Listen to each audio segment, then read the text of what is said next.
o fim do mundo não quer dizer o fim da história, é apenas um modo de viver fim de mundo, né? É o que nós podemos aprender com quem já está vivendo o fim do mundo.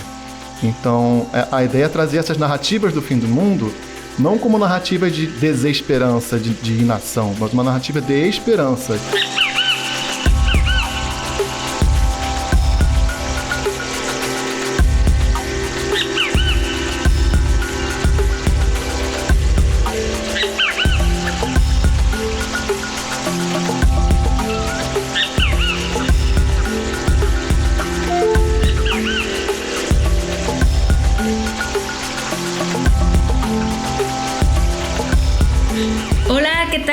Me llamo Adi Lazos, de la ENES Mérida, de la Universidad Nacional Autónoma de México.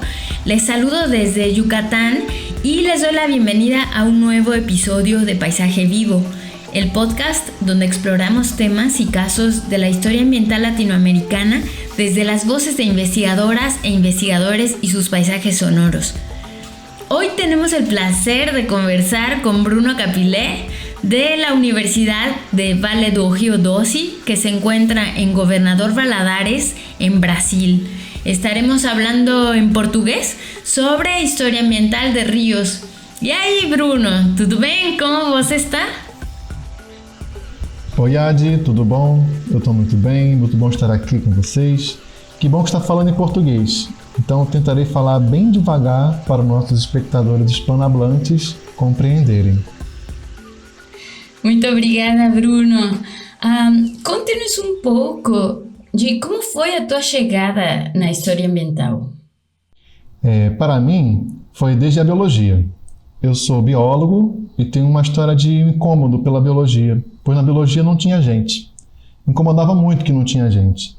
E na minha caminhada acadêmica, conheci a história, né? Primeiro como história da ciência, e no mestrado, e depois a história social. E nessa história tradicional, eu via que não tem um ambiente. Os ventos, os rios, animais, não tem. Então ficou assim, de um lado não tem gente, do outro lado não tem vida. Então foi muito contente quando encontrei a história ambiental, porque tem os dois, tem pessoas, tem um ambiente. Foi uma busca, mas sem saber que eu estava buscando e fui me encontrando. Que legal, Bruno. Você achou sua praia, né? Como se fala no Brasil. Isso, é uma praia fluvial. Falando em rios, qual é seu tema principal de pesquisa? Meu tema original foi a cidade como um ecossistema. Os rios fazem muito sentido porque quase toda cidade tem rios. Então hoje em dia eu vejo a cidade e os rios como a mesma coisa. E são necessariamente metabólicas, né? Mas não só materialmente. A cidade molda os rios, o rio molda as cidades, seja nos comportamentos, nas crenças, nas músicas e nas pessoas que se apaixonam ou brigam na beira do rio. Sendo assim, o rio participa da cidade em muitas atividades. Isso me interessa muito. Antes, no Rio de Janeiro, fazendo uma história da cidade, eu fazia uma história dos mortos, uma história do século XIX. E agora estou em Minas Gerais, estudando e investigando um outro rio, o Rio Doce. Um rio que tem uma história muito triste. A pior tragédia, o pior crime ambiental do Brasil até então. Eu vim aqui pesquisar os vivos e entrevistá-los. Estou aqui em Governador Valadares, uma cidade do leste de Minas, e tem sido uma experiência muito rica, porque cada pessoa que conta uma história é um caminho de memória, um caminho de patrimônio, um caminho de relações que as pessoas têm com os rios. Assim eu consigo compreender melhor os rios e as pessoas. Então, eu imaginava que a história oral, por ser tão rica para conhecer o ambiente, me daria uma nova perspectiva para conhecer as pessoas junto aos rios. E você que conversa com os rios, o que eles dizem? Olha, os rios sempre me fascinaram muito. O som das cachoeiras, o som das ondas nas margens do rio, quando ele está na parte média, que faz um barulhinho. Essas águas parecem que estão conversando com a gente. Eu não sei se vocês também escutam, vocês que estão me escutando agora, parece que tem alguém falando contigo, sabe? É um pouco assustador, mas também traz um conforto escutar o rio. Eu digo então que o rio tem voz, não apenas a voz da água, mas as pessoas têm voz, os peixes. Esses ecossistemas são muito lindos para mim e admiro toda essa riqueza. Ótimo, Bruno, muito obrigada. Eu queria Te perguntar onde fica o Rio Doce. O Rio Doce, ele fica no sudeste do Brasil, no estado de Minas Gerais, atravessando até o estado do Espírito Santo, para onde desemboca no mar. Ele são umas montanhas, uns vales, Serra do Espinhaço, Serra do Curral e tal. Começam as primeiras cabeceiras que vão alimentar o Rio Doce. E é nessas serras que é parte do quadrilátero ferrífero, um espaço de grande exploração de mineral de ferro. E o rio vai descendo, subindo em direção ao nordeste, depois, aonde faz a curva, é a cidade de Valadares. É uma cidade que fica na curva do rio. Ok. Me conta a história do Rio Doce, Bruno. O que aconteceu lá? O Rio Doce, ele tem uma história ancestral com diferentes povos indígenas, Krenaques e tantos outros, e que os portugueses quando chegaram aqui, eles chamaram todos de botocudos. Botocudos porque eles utilizavam botox, que são adornos que atravessam a pele, no beiço, nos lábios, no nariz, nas orelhas, e juntou diversas etnias num grupo só. Essa história de ocupação lusitana ali, ela demorou a acontecer nos séculos iniciais, porque eles queriam que aquela região não fosse uma região de ocupação, porque um pouco mais ao oeste existia a zona do ouro, onde tinha a primeira mineração de ouro aqui no Brasil, em Minas Gerais. Eles não queriam que houvesse o contrabando de ouro pelo Rio Doce. Então, um pouco pelo Rio Paraíba do Sul, que é um pouco mais ao sul. Então, é uma região que demorou a ser, vamos chamar assim, colonizada pelos europeus. E isso vai mudar um bocado com a chegada da família real aqui no Brasil, em 1808, e que traz um conceito que eles chamavam de guerra justa. Uma guerra contra os povos indígenas declarada num decreto. Era um decreto, né, real, dizendo que estava fazendo guerra contra os povos indígenas, e o foco era o Vale do Rio Doce, contra os botocudos, que sempre, até hoje, eles ocupam a região, né? Diferentes povos estão ali, e eles, até hoje, eles são bem guerreiros, bem aguerridos, sabe? Desconfiam, e é um dos principais motivos de permanecerem até aqui 5 séculos depois, né? Porque se fosse trouxa, já teria sido extinguido pelo homem branco.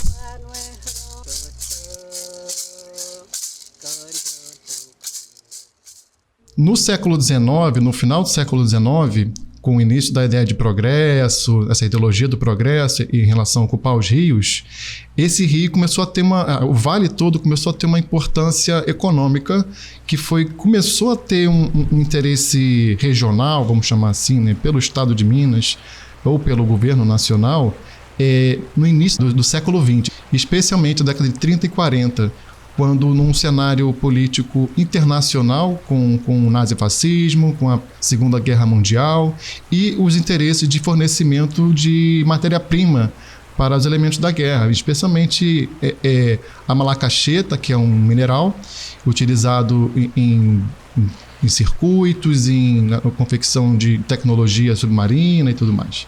Então a gente vê que essa ocupação começa mesmo na década de 30 e 40 de maneira mais intensa, isso do século XX. Mas tudo muda mesmo quando acontece o interesse da mineração de ferro, né?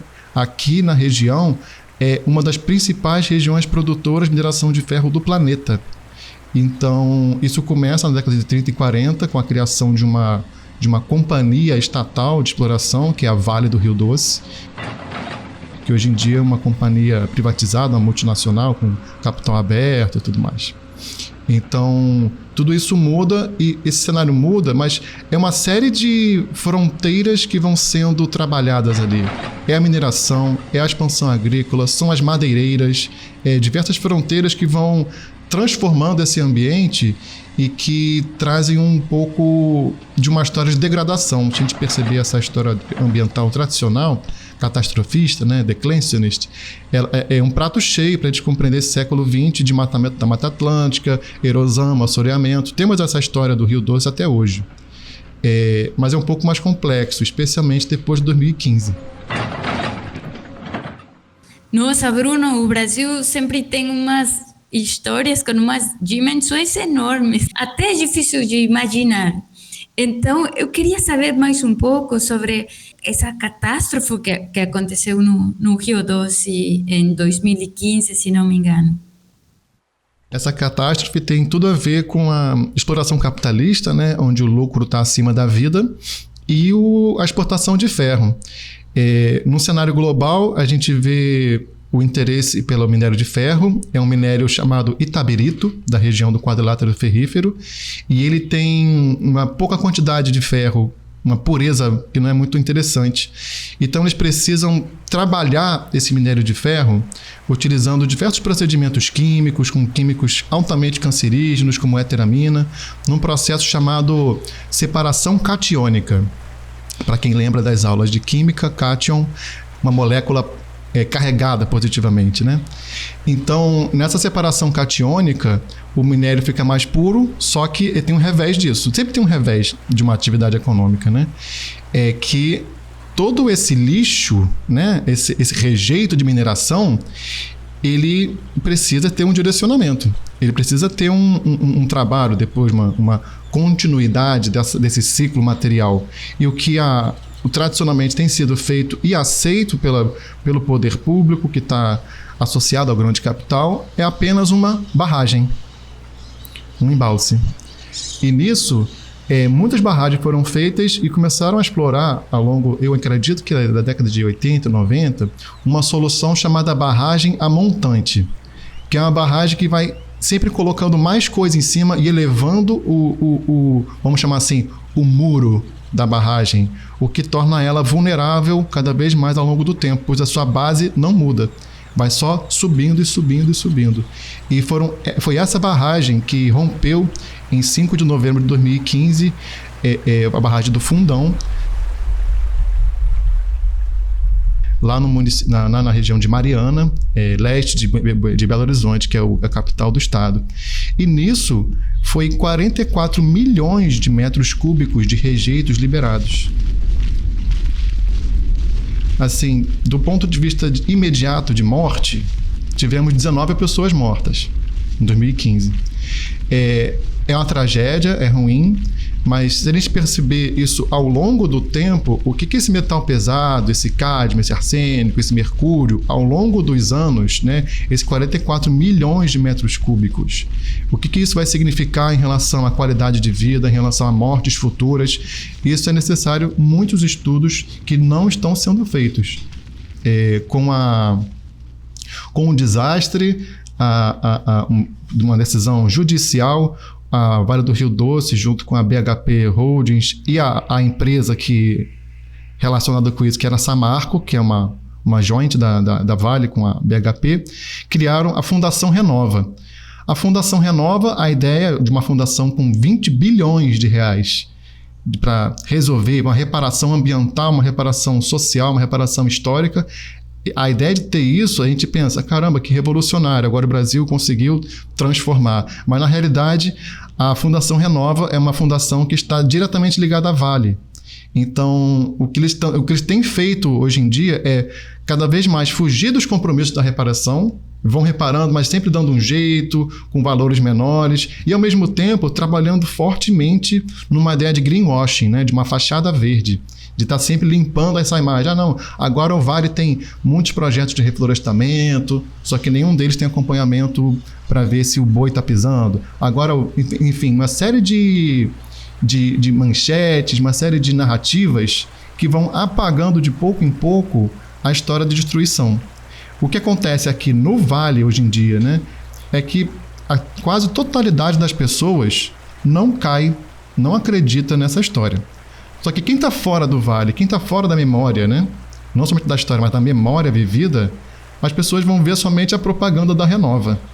E isso, com o tempo, vai erodindo a ideia de memória local e vai persistindo essa memória construída, né, essas propagandas, e isso persiste com o tempo. Então, assim, o dever do historiador é jogar com isso, cada vez mais produzir mais trabalhos de memória e mobilizar uma narrativa, uma análise desses discursos para trazer uma historiografia mais crítica, mais combativa a esse ponto de vista da Renova.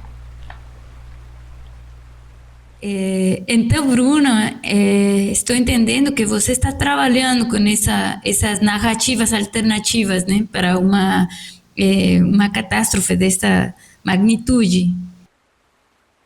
Sim, a ideia é perceber como que as narrativas são acompanhadas de ações, ou falta de ações. Se a gente vê as narrativas de catástrofe, dão um sentimento de não querer mais participar politicamente, de sei lá, ficar em posição fetal chorando no escuro, cortar os pulsos, brincando à parte, né? Mas tem muito de verdade nisso. Essas narrativas não mobilizam. O que mobiliza ações sociais, o que mobiliza organizações, o que mobiliza coisas concretas, são narrativas de esperança, que faz a pessoa levantar e partir para cima. Vamos organizar, vamos mobilizar uma coisa junto, participar de uma audiência pública, esse tipo de ação. E essas falas, elas existem. Eu não preciso cavocar muito. Você para e conversa com o Ribeirinho, eles estão ali, estão indignados, com toda razão, mas estão existindo junto ao rio até hoje. Comendo peixe contaminado? Estão comendo peixe contaminado. É uma ideia pós-apocalíptica? Eu vejo que sim, né? É um apocalipse que estão vivendo, mas assim, o fim do mundo não quer dizer o fim da história, é apenas um modo de viver fim de mundo, né? Como o Ailton Krenak também é aqui da região, né? Do povo indígena Krenak, que fica em Resplendor, aqui perto. Ele diz que o fim do mundo já chegou para muita gente. O que nós podemos aprender com quem já está vivendo o fim do mundo.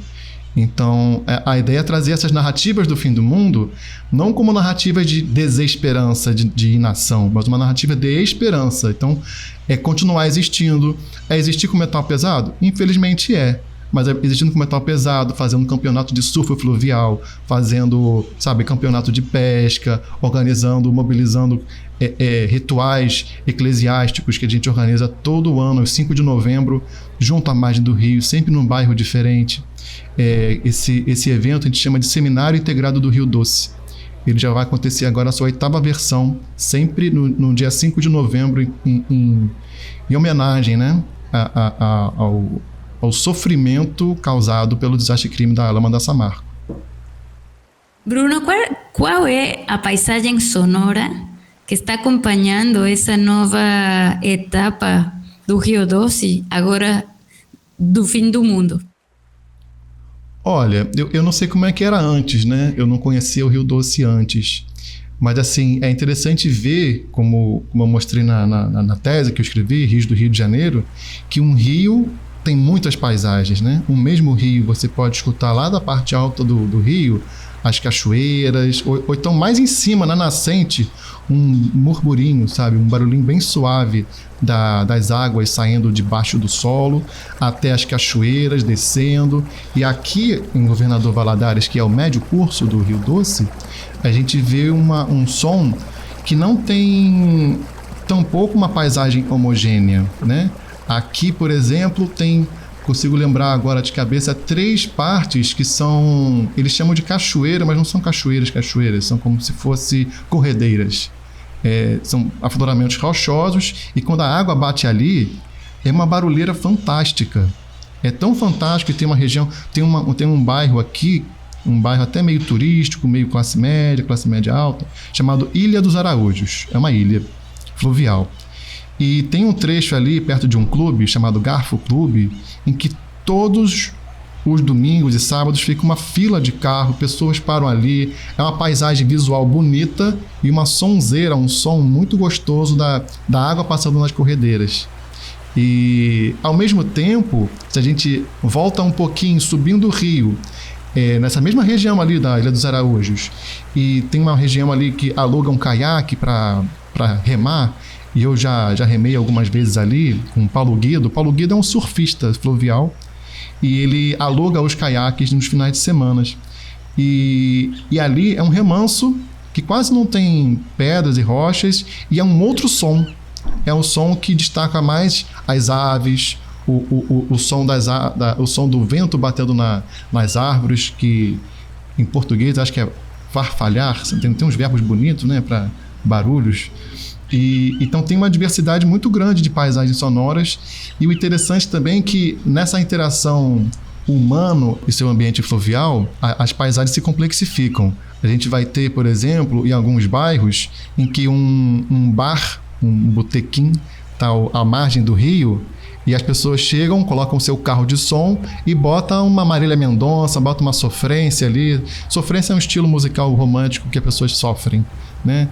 Do sertanejo ao pop, ao que for.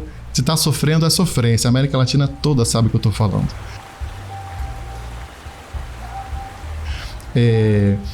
Então isso mescla um pouco com as aves, as maritacas cantando, os bem-te-vis e o fundo do rio. Então assim, entra numa mistura que eu acho bonito.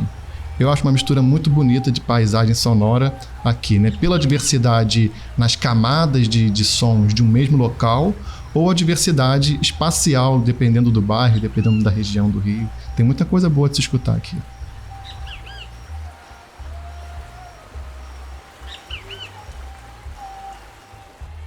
Uau, que paisagem linda! Até imaginei que eu estava aí nessa praia pluvial do Rio Doce. E também acho muito bacana como a história ambiental está contribuindo para escutar a esse pessoal que está morando aí, né? Então, mais uma vez, uma coisa que até foi falado no Simpósio da Solcha por parte do Guilhermo Castro, que a gente já tem que trabalhar com história ambiental mais focada a contribuir na solução de problemas ou na apoiar as populações. E então penso que esse trabalho que você está fazendo é muito importante por causa disso. Queria saber o que você acha sobre isso. Eu acho necessário, e é um dos pontos de eu ter vindo para cá. Eu trabalhava com gente morta e eu vi a necessidade de trabalhar com gente viva, né? De uma história tradicional de documentos, né? O meu recorte era século XIX. Hoje eu vejo necessidade de entrevistar pessoas vivas, num trabalho de memória, num trabalho de história pública, uma história oral, e tem tudo a ver com a história ambiental, que é nessa interface de memória, de existência humana, de práticas, né, de um pescador, de um cara que faz uma rede, é nessa interface que tem uma história ambiental muito rica, que ele vai contar uns detalhes em que nenhuma fonte escrita eu vi do século XIX, porque as fontes escritas do século XIX, as que sobreviveram, em grande parte, são documentos oficiais. Eles não estão preocupados, sabe, no pescador contando sua história de como ele aprendeu com o pai dele a pescar. É nessa interface que a gente vê o ser humano em sua existência, né? Lembrando que a gente está no ápice do neoliberalismo, da sociedade da eficiência, da sociedade do cansaço, né? Então a gente vai vendo que buscar outras formas de ser humano é necessária. Esse ser humano é um ser humano que existe, é um ser humano ancestral, é um ser humano que existe para além de um acúmulo de capital, existe além da ganância, ele existe por existir. É uma poesia muito própria, né? Essa captação de uma história oral, de ver uma história de vida. A gente vê, por exemplo, os areeiros, o pessoal do caiaque. Cada um tem uma relação muito distinta com o Rio Doce. É nessa diversidade que a gente vê um tecido social que ainda existe. Ele ainda existe, ainda é firme. Tá sujo de lama? Tá bem sujo de lama. Mas a ideia com o tempo vai se limpando, mas não queremos esquecer. Mas tampouco queremos esquecer esse tecido social bonito que está perpassando todo o Vale do Rio Doce. Esse registro, ele é um projeto que a gente vem feito, né? Oficialmente não tem esse nome, mas vamos colocar como projeto de pesquisa com esse nome, chamado Vozes do Rio. A ideia aqui é captar essas vozes de pessoas, né, além da voz do próprio rio, essas paisagens sonoras, e incentivar as pessoas a contarem suas histórias numa plataforma, um site que estamos organizando, Vozes do Rio também, em que elas vão lá e colaboram com a sua história. Então, assim, é bom enquanto um projeto de memória, mas também são fontes para futuros historiadores ou não, geógrafos e outras áreas, trabalharem com essas narrativas de existência junto ao rio, né? A ideia de um corpo, lugar, né? O seu corpo, ele existe junto com o lugar ele está ali transformando o lugar e sendo transformado por ele. E toda essa existência, a água está ali, o ecossistema complexo está todo ali, os peixes, os pássaros, os mosquitos, a gente não pode esquecer disso. Oi, é quase um poema que você acabou de falar. Parabéns, Bruno, pelo grande trabalho, muito bonito. Para finalizar, queria perguntar para você algumas sugestões de livros, ou películas, ou música, para o pessoal consultar. Olha, tem muita coisa boa sobre rios escrita. Fazendo uma publi aqui, né? Tive o prazer de organizar recentemente um livro chamado As Margens do Progresso. Um livro gratuito, está na internet, pode baixar. É uma organização que eu fiz junto com Gabriel Oliveira, junto com Fabiola Sevilha e o Vladimir Santos, da Colômbia. Muitas histórias são tão importantes ali, contando essa história da modernidade. Mas antes disso, tem muitos livros, sabe, que traz modos bonitos de se ver o rio. O que eu acho muito legal é o Organic Machine, do Richard White. Ele conta a história de um rio através do trabalho. O trabalho que o rio faz, o trabalho que se faz no rio, né? Trabalho do inglês do sentido de labor, né? Não de work. E é tão bonito assim porque, óbvio, tem uma camadas e camadas de marxismo ali, mas é mais do que isso. A questão cultural e ambiental está muito forte, que Marx não chegou a se meter tanto com isso. E nesse livro, ele fala lá dos Estados Unidos, mas a gente fica pensando como em nossas bacias que a gente estuda, o rio também está trabalhando, está existindo. Essa agência fluvial, que é uma agência que não tem intenção, né? Como grande parte da agência humana também, que a gente acha que tem intenção, mas a gente faz as coisas sem a menor intenção, a gente nem sabe o que estamos fazendo grande parte das vezes, né? Eu acho legal também a gente pegar outras leituras fora da história. Uma que me emocionou muito foi de um geógrafo que morreu muito prematuramente, né, no Rio de Janeiro. Ele é o Elmo Amador. Ele escreveu sobre a Baía de Guanabara, mas o seu olhar de geografia foi muito holístico, né?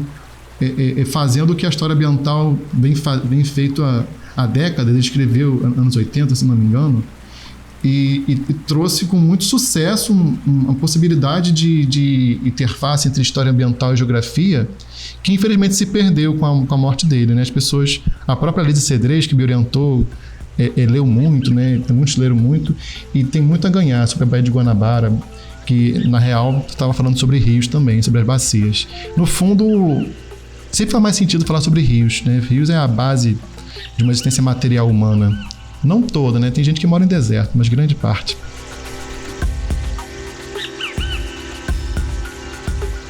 Muito obrigada, Bruno.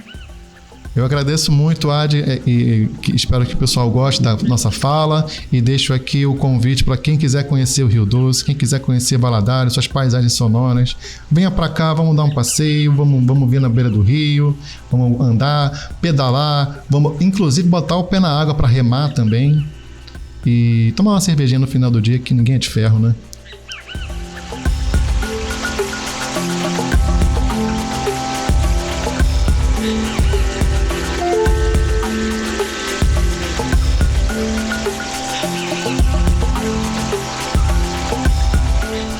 Hasta aquí el episodio de hoy.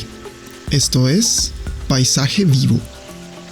Nuestro equipo de producción está conformado por Adi Lazos, Bruno Capilé, Jorge Olea, Jorge Nieves, Lorena Campuzano y Martín Giraldo. La edición y el diseño sonoro de este episodio los hice yo, Martín Giraldo. La música original es de Juanita Olaya. Efectos sonoros grabados por nosotros y provenientes de freesound.org. Cantos indígenas Krenak, cortesía de otempo.com. La ilustración de portada de este episodio fue realizada por Guillerme Capilé. Agradecemos especialmente a Bruno por su tiempo. Pueden encontrar más información sobre el trabajo de nuestro entrevistado y sus recomendaciones en la descripción del episodio y en nuestras redes sociales. En Instagram estamos como paisajevivo_. Gracias y hasta la próxima.